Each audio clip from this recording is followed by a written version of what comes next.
Okay, so we were talking about the root condition, hetupaccayo, and we were discussing the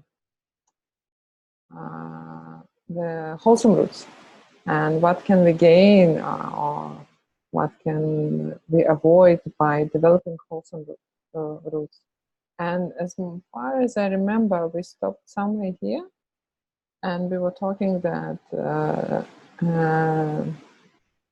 through the root of non-greed, hava, one can avoid rebirth in the realm of ghosts, because mostly a rebirth there occurs on account of greed.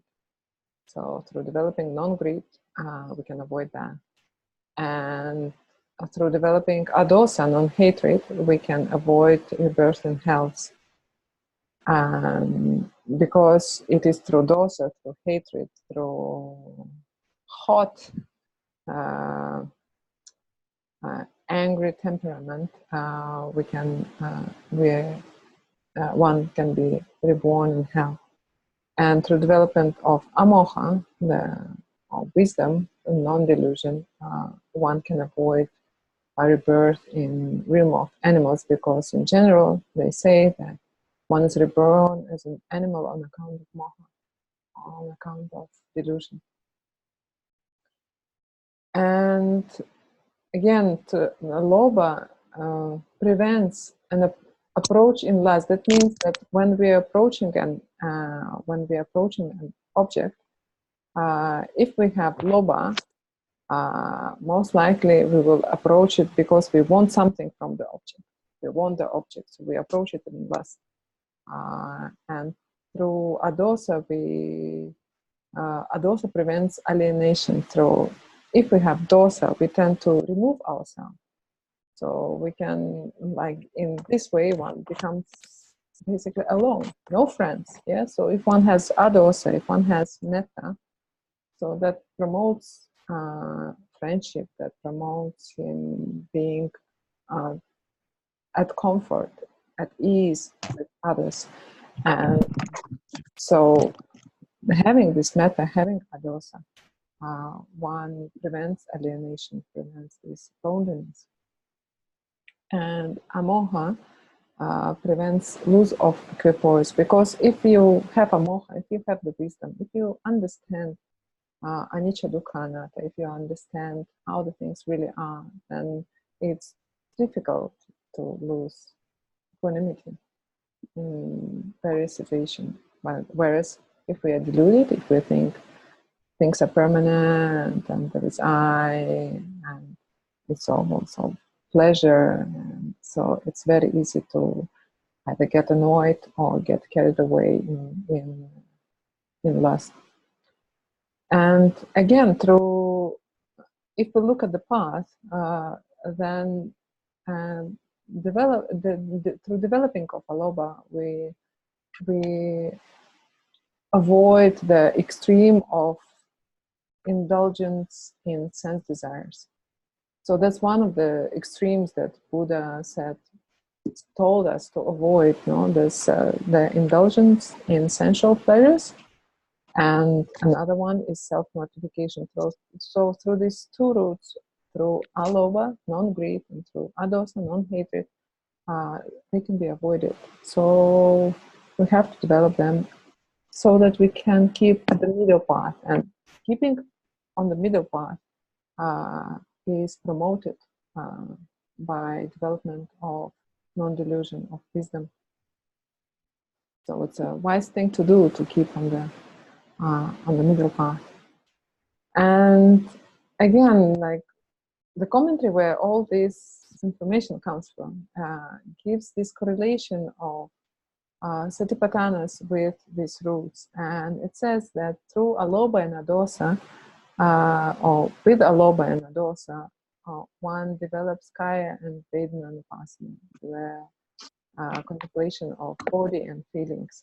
So because body can be, like, we can see it repulsive, and vedana can be pleasant, can be unpleasant. We already discussed that. So by having the the qualities of non-greed and non-hatred, we can objectively see things, see the body as body,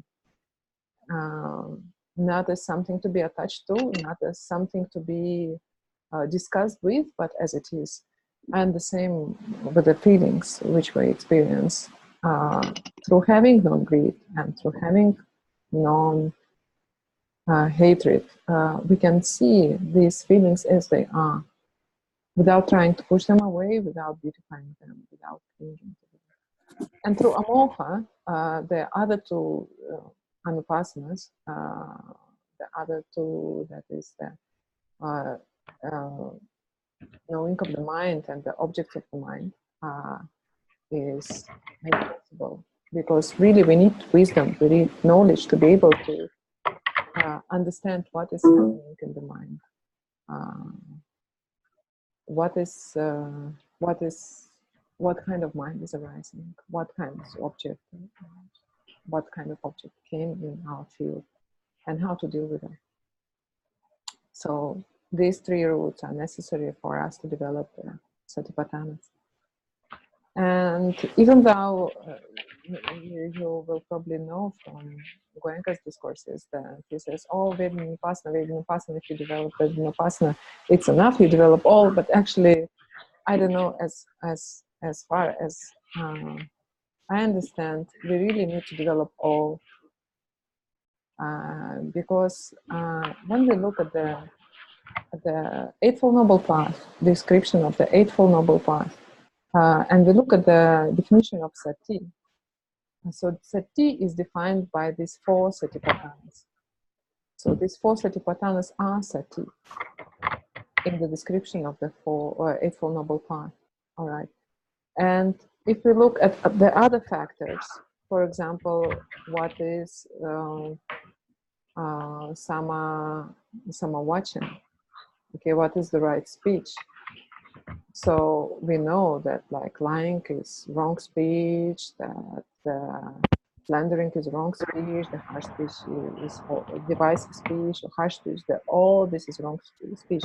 So we are not thinking that if we are practicing if we are just not practicing lying, we are practicing right speech. Actually, if we are practicing abstention from all these four, then all right, then we're having like right speech. So in the same way, I think if you look at all the factors of this Eightfold Noble Path, I think in the same way with Satipatthana, we can, maybe it's nice to think that we can take only one and say, well, it's all, but actually no, the whole four are named. So we need to develop all. And thus, we need to develop all these beautiful roots, all these wholesome roots. Okay, so then aloba is connected to health. Well, naturally, if we have no greed, then it will be easy to restrain ourselves from taking something that actually we know is harmful, is not healthy, but something happened.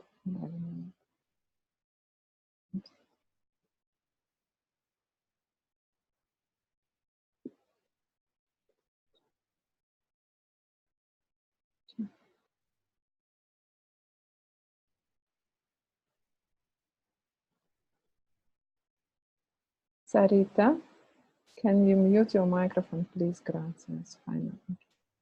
Oh, okay.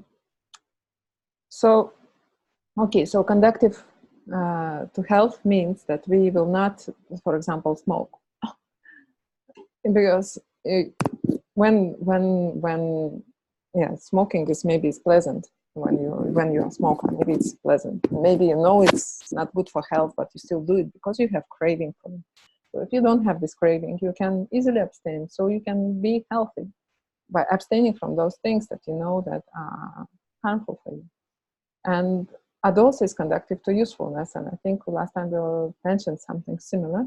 So because we, through not having hatred, not being consumed by the fires of hatred, we don't have suddenly the gray hair, many gray hair, wrinkles, and we are not aging so fast. So we can enjoy the young appearance for long time if we don't have much dosa, right? And amoha is conductive to longevity. So little seeds is similar to aloba, but not just we can abstain from what we know what is not good, and we know what is good for us. So because through non-delusion, we can know this is good, this is not good. And not only that, not we only know, we can follow. We abstain what is not good for us, and we resort to what is good. So what is healthy, so we can enjoy longer life. And then aloba is conductive to acquisition of wealth. Maybe it looks strange, but here we should look at the at it from the perspective of karma. So if one has aloba, one is generous, and generosity, the result of generosity will be wealth. So in this way, aloba is conductive to acquisition of wealth, and adosa is metta, is conductive to acquisition of friends. I think that's doesn't need much comment. And if we don't have delusion, we have enough wisdom, then we can achieve anything, almost anything. Yeah? We can develop ourselves well. And again, that commentary says that aloba is conductive to deva life. So we find many suttas in Pitaka where we see how through generosity beings are being reborn as devas in essential deva worlds. And then through adosa, adosa is conductive to Brahma life. Like adosa means metta, for example, or any of the four Brahma viharas, developing them up to jhana level can result in a new life as a Brahma. We could also say that even in this life, the one who develops the four Brahma viharas, the metta, karuna, mudita, and ubeka, it is the loving kindness, compassion, sympathetic joy, and equanimity. He already looks like a Brahma. Okay, and amoha is conductive to an Arya life. So it's through non-delusion, it's through wisdom that one attains one or another level of liberation and becomes an Arya. It is through non-delusion, through knowing the things, how they really are. One penetrates the Four Noble Truths and becomes a noble one. And through aloba, one can be detached from persons and things belonging to his own group. That means that when something, if I have aloba, if don't have greed, then if something happens to someone or something that is in my surrounding, which I consider like being my group or my friends, then I don't have distress on this account. I can accept it because I don't have attachment to it. In the same way, when these things pertain to someone maybe who is in a position to me, some I don't want to say enemies, well, even enemy group, usually if something happens to an enemy, maybe a bad thing or whatever, then maybe we can even have this, I don't know, evil joy, I don't know. Yeah, this is he deserves it. So through adosa, we don't have that. Through adosa, we can accept, and we can have compassion instead. And through amoha, we can keep our equanimity and be detached towards whatever happens to things or people that don't have direct connection to us. Okay, and again, these three roots help us respectively to understand the impermanence, suffering, and non-self. So from these 2 pages, you can see how much benefit gives the development of this wholesome roots, the non-greed, non-hatred, and non-delusion. Very, very beneficial for our life. Brings a lot of happiness and health and wealth and anything you can think of. And all success comes from this, not from lobha, not from dosa, not from moha. So may this be an encouragement actually to develop, and we can develop this being opposite to lobha, dosa, moha, to greed, hatred, and delusion. They help us to reduce this the opposites. The wholesome root help us to reduce the opposites. They're like soap, or like I don't know, hot water to wash our mind from these impurities which arise again and again and again habitually already for many, many lives. So really worthwhile to develop. And we can wash away the root of greed by developing generosity. And we can wash away the root of hatred through developing metta. And we can wash away the root of delusion through developing our wisdom, through developing our mind and meditation. All right, so you can, there is a very beautiful book on this, or booklet on this topic, written by Nyanaponika Thera, and it's called The Roots of Good and Evil. And I have uploaded to the Google Drive, and if you want to know a little bit more, and read some extracts from the Pitaka, and read what this Thera had to say on the topic, you're welcome to read. Okay, so now we will continue with our text. Okay, and first of all, let us remember what we talked about, the different combinations. So how about the structure? I hope you remember. So we're looking in how different combinations of states, how they can condition each other. So, and the structure of the text is such as if there would have been questions of the, in a form like, may wholesome Dhamma be related to wholesome Dhamma by root condition? Or may wholesome Dhamma be related to unwholesome Dhamma by root condition? May wholesome Dhamma be related to indeterminate Dhamma by root condition? May wholesome Dhamma be related to wholesome and indeterminate condition? Dhamma by root condition, and so on. So now in the text there are no questions, but there are answers, and there are only answers to those cases where it is actually possible. So when the answer is positive, so we have it in the text. If the answer is negative, for example, the question, may wholesome Dhamma be related to unwholesome Dhamma by root condition? There is no such Dhamma that could be related. So in this way, so there is no answer, and nothing is written in the text. Only the answers that have a positive, that are positive, are elaborated in the text. So okay, so let's read. So kusala dhamma, kusala sadhamma, sa hetupaccayo paccayo.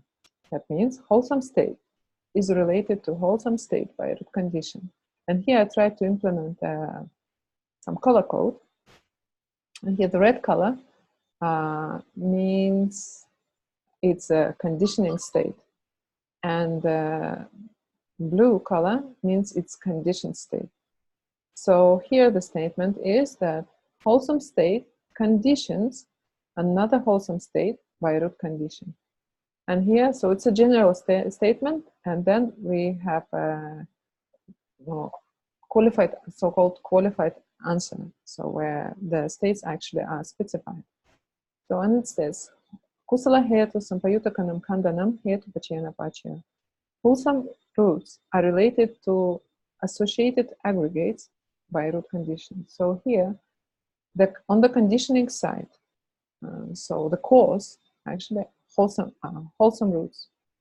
And on the conditioned side is whatever associated aggregates are with them. So the mental aggregates that are associated with them, so are conditioned by these wholesome roots, by root condition. So this acts as a root. This, say, wholesome roots in this case are aloba, dosa, moha, so non-hatred, non-greed, non-hatred, and non-delusion. They become as roots for the four mental aggregates associated with them. Four mental aggregates are feeling, perception, volition, formations, and consciousness. This is how we find in the classification that we often find in sutras. And well, in Abhidhamma as well, but in sutras very, very common. We have this. In total, we have 5 aggregates. One is material aggregate and 4 mental aggregates. So the 4 mental aggregates are feeling, perception, volitional formations, and consciousness. And in the way how we classify in Abhidhamma, we could say also that the wholesome roots are related to all associated mentality, that is to the consciousness and all mental factors with it, by root condition. That means it's like root. It's like, or if we have an imagery, we could also have another imagery. We could say it's like leech. And so we have some container of some liquid, and when we put bleach, everything becomes white. Everything becomes pure, clean. All right. So in this way, if we put these roots, aloba, dosa, moha, inside, all the other, whatever is inside there, all the other aggregates become pure, become clean, become wholesome. Okay. So that's point number 1. Point number 2. So the again, let's look again at the possible questions, and we will see how it comes. Okay, so we had just now, we had an answer to the how wholesome Dhamma is related to wholesome Dhamma by root conditions. Now we're looking wholesome Dhamma. So in wholesome Dhamma, there is no such answer. So the next one is wholesome Dhamma. May wholesome Dhamma be related to indeterminate Dhamma by root condition. Okay, let's see. So yes, kusala Dhamma, abhyakata sadhamasa, hetupaccayo paccaya. So wholesome state is related to indeterminate state by root condition. So the conditioning state is wholesome state, and conditioned state is indeterminate, and they relate to each other by root condition. Okay, so the qualified answer is kusala hetu chitta sampayuta nanam rupanam hetupaccayo paccaya. Okay, wholesome roots are related to mind-produced matter by root condition. So in this case, what is the indeterminate state is the mind-produced matter. And the wholesome roots are the same wholesome roots as we just have seen. So non-greed, non-hatred, and non-delusion. And what does this mind-produced matter do? It can maintain bodily posture. So it's through our activity of our mind that we can maintain the posture of the body, of the rupa, of the matter. Okay, or we can produce bodily actions and vocal actions or sound. So we call this mind-produced matter. So at this point, I would like to look a little bit more at the matter. What is matter in Abhidhamma? Because so far we've been looking only at the mind. Okay, so matter generally is classified into 2 big classes. So one is 4 great elements, and the other is derivative matter, and we count 24 of them. So 4 great elements are earth, water, fire, and wind, and Prithvi, Apo, Tejo, Vaya. And that doesn't mean that it's like earth, which we go outside and we take earth, and or water that we drink, or fire, I don't know, you light your lighter is fire, or wind that blows outside. No, it's like a codified name. But actually what is meant is the characteristic. If you remember in the beginning, we were talking about what is Dhamma. So Dhammas are characteristic. There's nothing else but a characteristic. So in this case, what we are talking about is about 4 characteristics. Hardness or softness, which is like just a grade of hardness, or any, so it can be, these characteristics can have different spectrum. Okay, for water means cohesion. Cohesion is something that keeps things together and doesn't allow them to fall apart. And fire is temperature, so it can be cold or it can be hot. And wind means pressure. It's movement. It's something that makes movement or maintains it, and maintains a portion, it's pressure. Like in a balloon, we also, when we blow a balloon, we have wind element predominant inside. It's a lot of pressures. Okay, so these are the 4 great elements, and they arise always. So any matter arises, they always arise, these 4, and they always arise another 4. So whatever matter when arises, it also has some color or some form, something it's visible. Okay, it also has smell, some one or another, maybe strong or maybe not so strong, and it has flavor, and it has nutrition. Yeah, even a stone has nutrition if we could digest it. Some nutritive essence it has as well. So this 8 arise always. So it doesn't matter on what account or what is the cause of or for the matter to arise. These 8 we will have always. But we also can have other kinds of matter on different occasions or because of different causes. All right.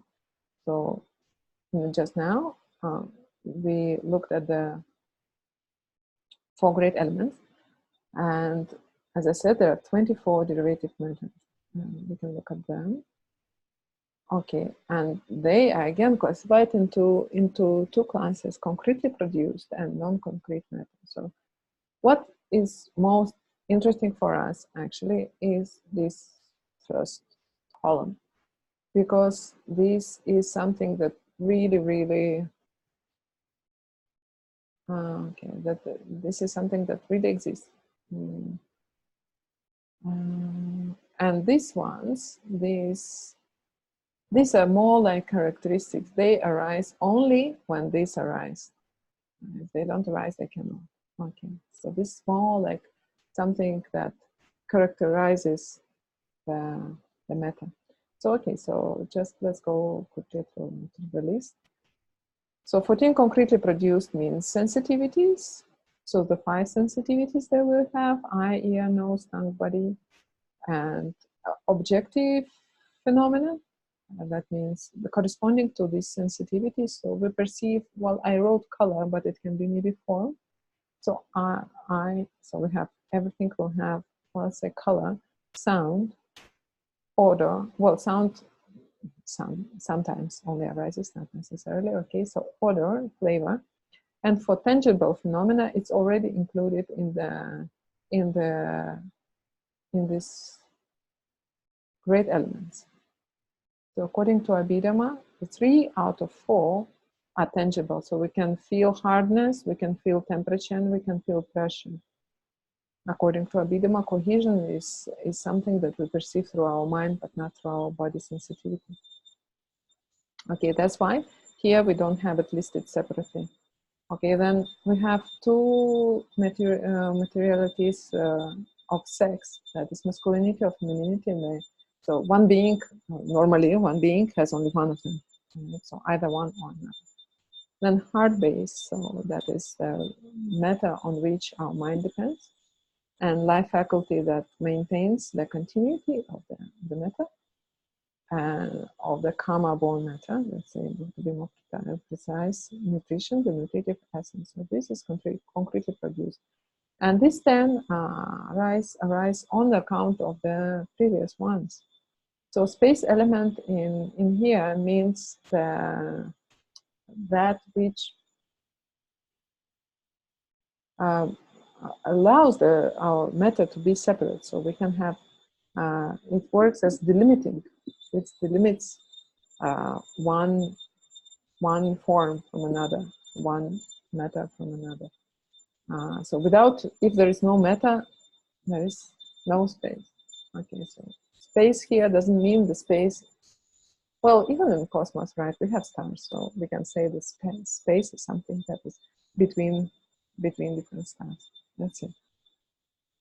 Okay, intimation means it's of two kinds, bodily and vocal. So that's when we are moving and we're trying to convey some message by our bodily movements. And when we are speaking, we are trying to convey some message.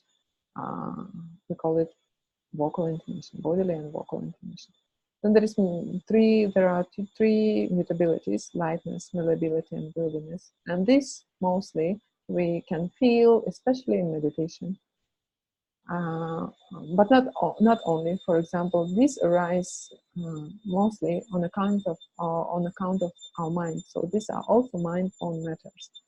I didn't include in the previous list, but for example, you're very happy. You're so happy. You're not walking. You're flying. So your body is so light. So this is lightness.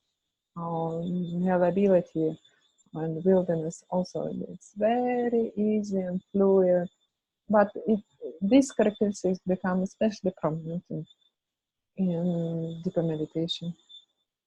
And then we have characteristics like production. That means just the initial arising of the matter. Continuity, like production, let's say, the matter is being born, developing. Then continuity, like now, and then decay, like old age, and impermanence means death. Okay, so this is just a quick glance, and now let's see different causes of matter. Okay, so rupa can arise generally in Abhidhamma text. We see four causes for the rupa.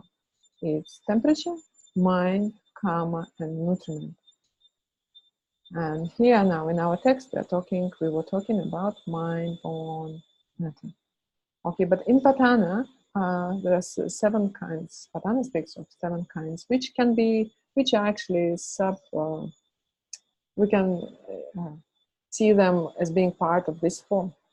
So it's mind-produced matter, chitta samutthana. Now, we just seen rebirth, karma-produced matter. We will see it a little bit later. Katisandhikani, that means in the time of rebirth. Katata means karma-produced. Then external matter, and nutriment-produced matter, and temperature-produced matter, and the karma-produced matter of non-percipient beings. So in Theravada cosmology, we have one Brahma realm where there are beings that have matter but don't have mind. So to get there, actually, these beings they had to practice really hard, and they had to attain deep concentration, but they had this idea that the root of the whole suffering is the body. It's because of the body there is this, the mind. It's because of the mind there is this suffering. So they make this determination that they don't want to have mind. And with high concentration, because of their high concentration and strong determination, their volition, their aspiration, they're reborn in this realm of non-percipient beings where they have like only matter. So basically living like stones. Okay. And then the 7th kind is during life, karma-produced matter. So as long as we are as we are alive, we have karma-produced matter. And so our sensitivities are karma-produced matter, for example. But we'll look at them a little bit closer, a little bit later. Right? So now, of this, in this list, I have highlighted those which are mind-born. Okay, so what we just had in our text, that wholesome roots are related to mind-born matter by root condition. Okay, so sound. like I speak now, is mind-born. And so that's one kind. Another, intimation. So whatever I may try to express with my body or with my words, vocal intimation. And these three mutabilities, lightness, malleability, and wildness, they depend on the roots. So the roots become a condition, the condition by root condition, the condition, this matter. Okay, so if I say, if I have a friendly mind, mind with metta, say, so I have a dosa, no, metta, and I have aloha, and I may or may not have amoha.